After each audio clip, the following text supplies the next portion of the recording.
Feel like Voltron, all metallic. I feel like that video bitch with Mike and Janet.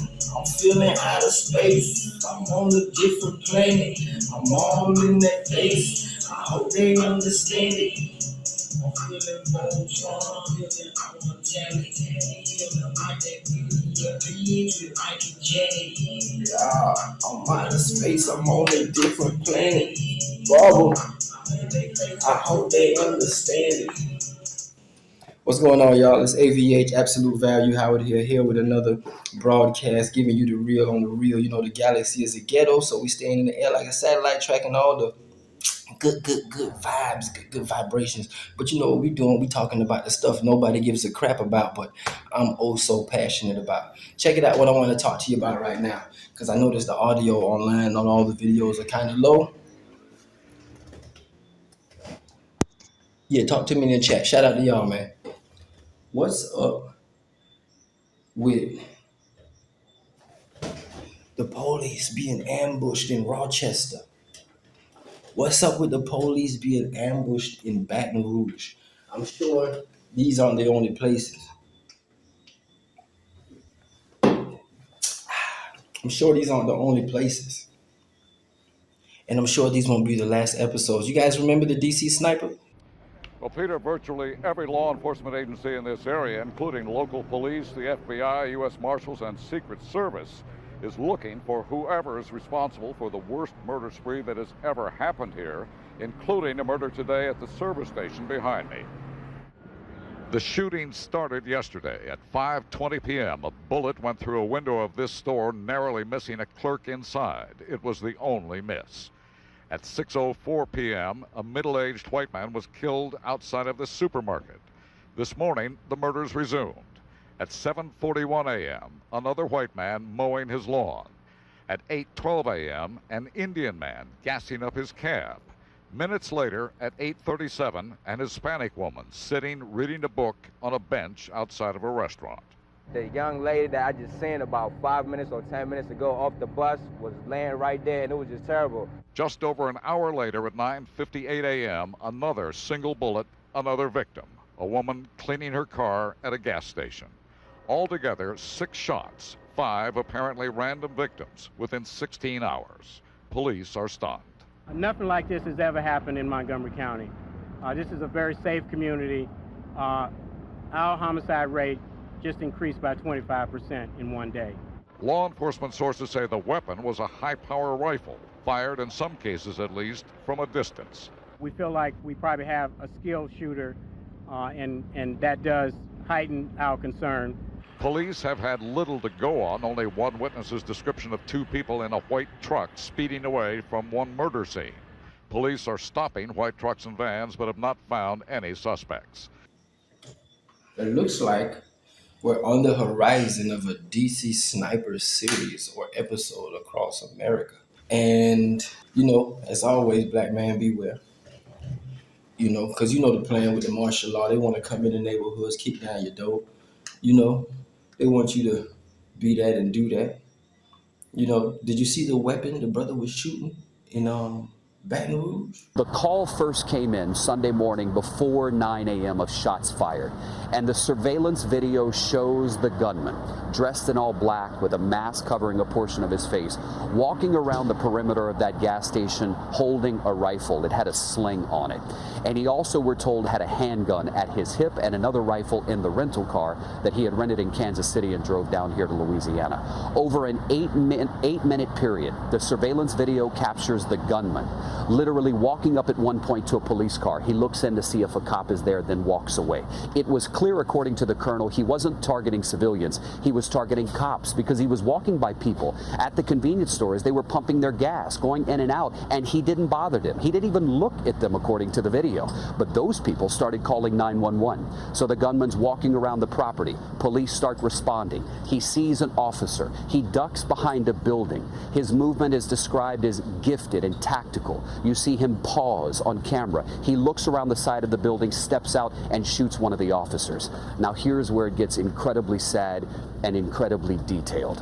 One of the officers died alongside a beauty supply store, and trying to run to his aid was a second officer who came around the side of the beauty supply store building and ended up being shot. And it was a third law enforcement officer, a deputy with the East Baton Rouge Parish Sheriff's Department, who saw that second officer go down. That deputy was taking cover behind a dumpster, and when he saw that officer go down, he left his safe place and ran to render aid. And on his way to run to that man to help him, the gunman stepped out from behind the building and shot that deputy. And then we're told he turned his gun on the officer that was already on the ground and finished him off. That's a direct quote from the colonel. You know, you gotta policing for a serious awakening. Did you see what the brother did in Rochester? He said the girl's choking on her blood. She can't breathe or some shit like that. Police rushing to the door to save the girl's life. I said, whoa. Come on. You're choking on our own blood. Come on, bro. Come on. Who's all in the house? Huh? Who's all in the house? It's me. Who's you?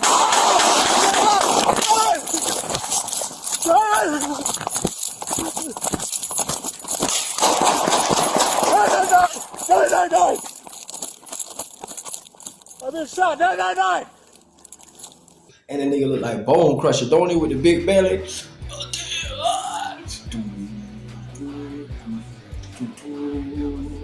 I do it anymore, they gonna charge me. Check me out. Nah, I ain't bad, just don't kiss no ass or tape. Okay, come on. Bruh. But no matter what black people do, they still gonna find a way to handle us egregiously. And it's important that we plot, plan, strategize like Killer Mike and T.I. didn't be saying, you know what I mean? Because stuff like this will give us a bad name, give us a bad rep. I feel you. Some people say it's time for the retaliation. What about all the police brutality on the black community? What about all the people that's been bombing?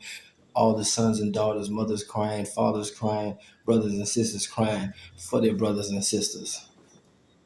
Let's have a moment of silence for everybody that's died by the hand of police brutality in America. Finish the rest of my joint on that one.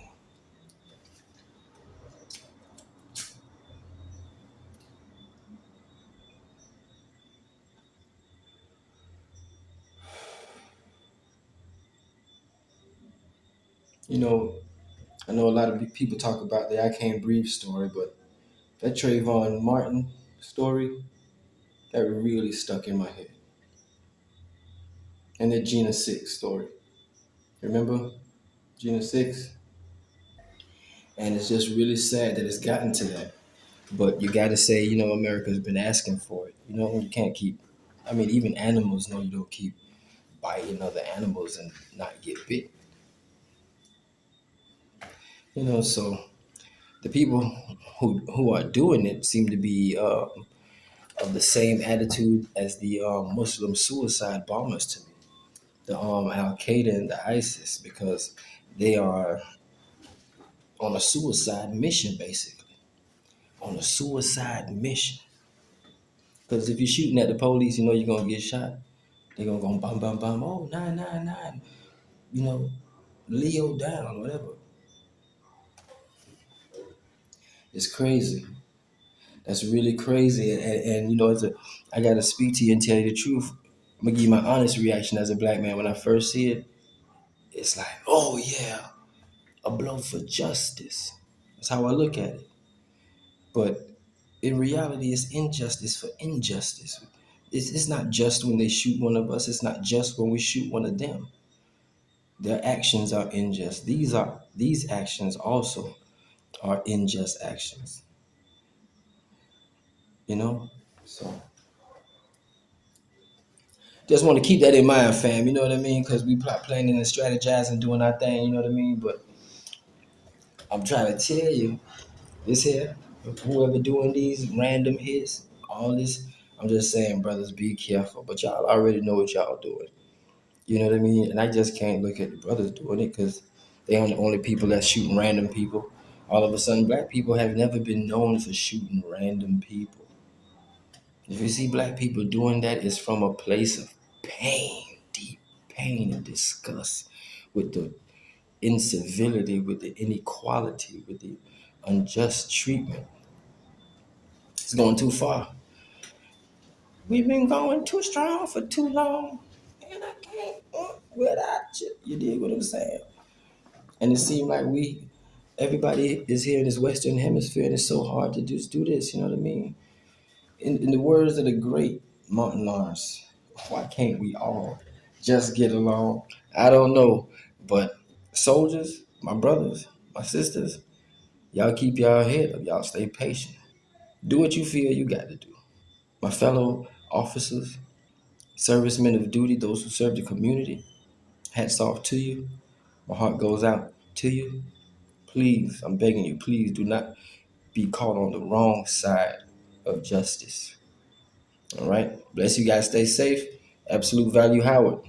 Check.